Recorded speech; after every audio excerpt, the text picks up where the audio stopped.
De la right, my MVVs, welcome. Report has it that Ebony sobbed all night. Like, she just could not believe that the council sat down and agreed that Olori Naomi, who is not even from Ile Ife, be crowned the Yeye Odua of Yoruba land. Do you know what that means? Now, for those of you who may not understand what it means, when we talk about Yoruba land, we are not talking about Yoruba as in the west of Nigeria. Yorubas are almost all over the world. You know, during slave trade and all of that, that just as you see Black Americans in America today, that was exactly what happened to everybody, including the Yoruba people. They moved them to Puerto Rico, they moved them to Haiti, they moved them to Brazil, they moved them to all over, they moved them to America as well. But you know one thing about Yoruba people, they are almost like, you see the Yorubas, you see the Bini people in Nigeria. They are almost like the Indians when it comes to their culture and their tradition. They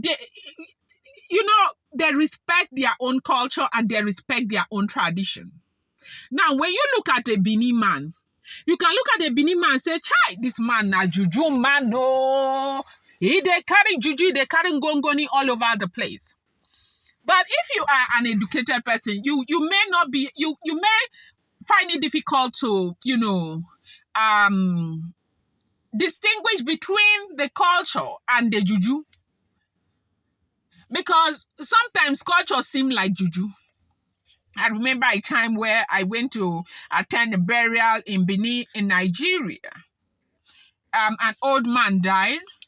And when we got there, the front of the house, like a big house, almost blood just there everywhere. People go they cross blood, go enter the house. Now so as I they come, I they pose, I they dengue, I stand far, I see the blood. Now so I just pause like a shock.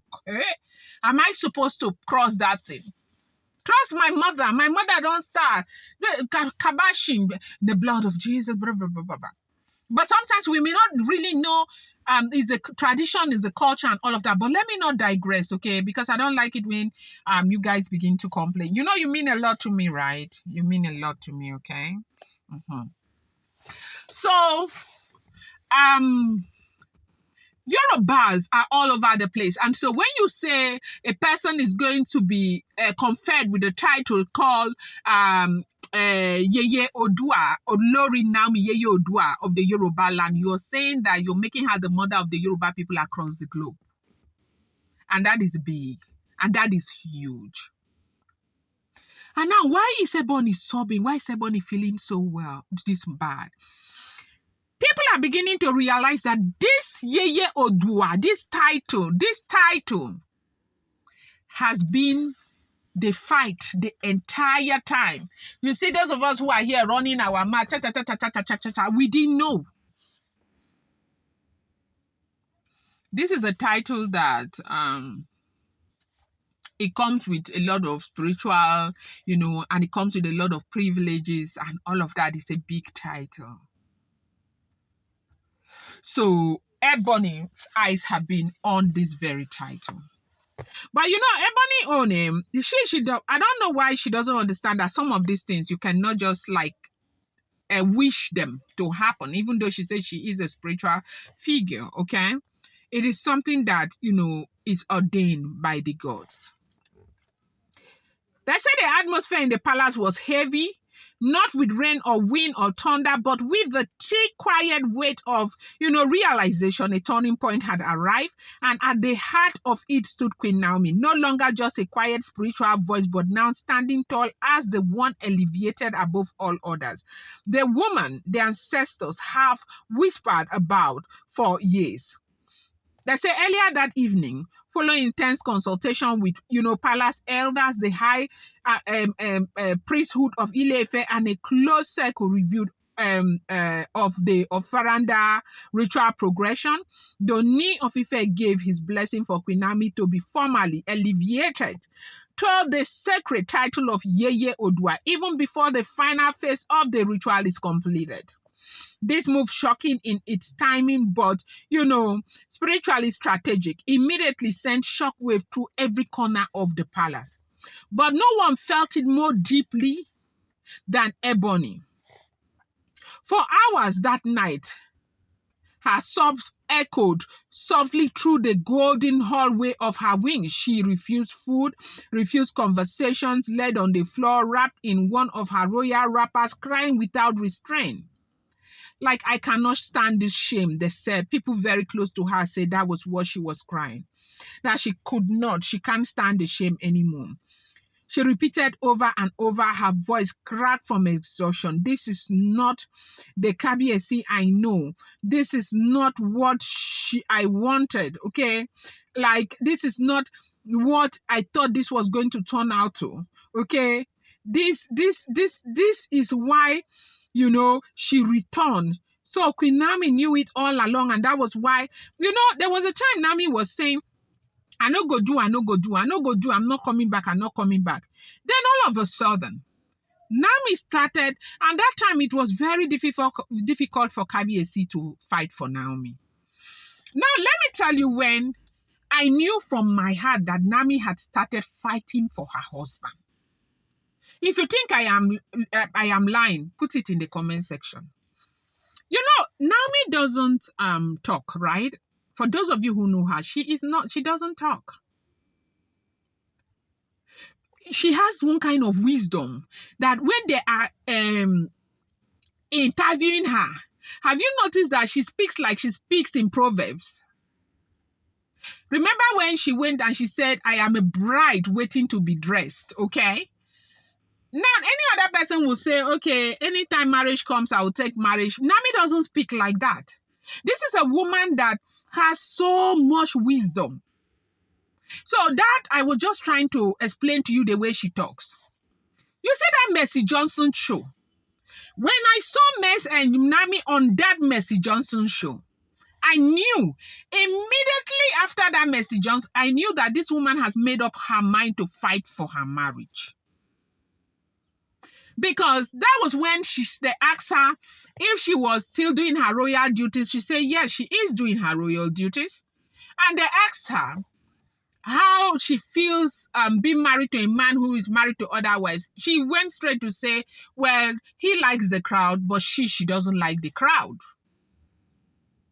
Before that time, Olori Naomi will tell you she's not going back to that palace. Naomi doesn't talk much, but she has a very strong, like, she is somebody who knows what she wants out of life. When she say, I won't do, I go do, she says she no won't do, and there's nothing you can say. She has her own conviction. She has a mind of her own. She's not somebody who is easily manipulated.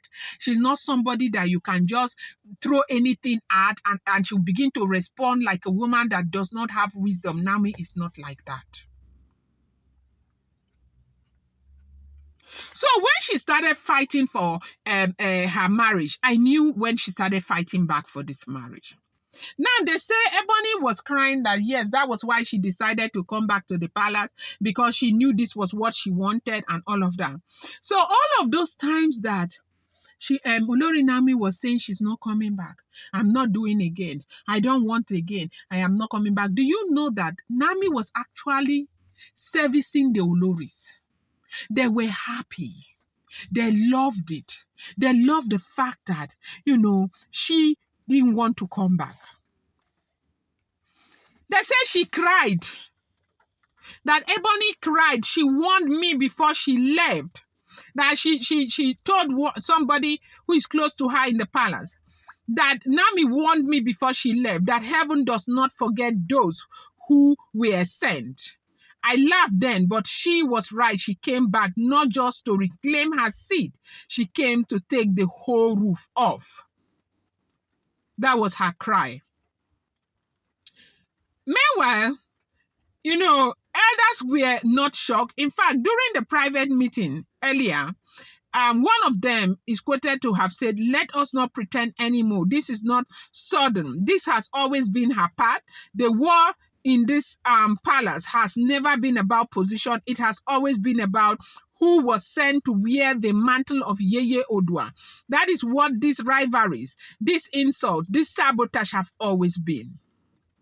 Another elder added, the others married Oni, but Naomi is the one divinely positioned to rise above the circle and sit with the ancestors. Even the Oferinade knows her name.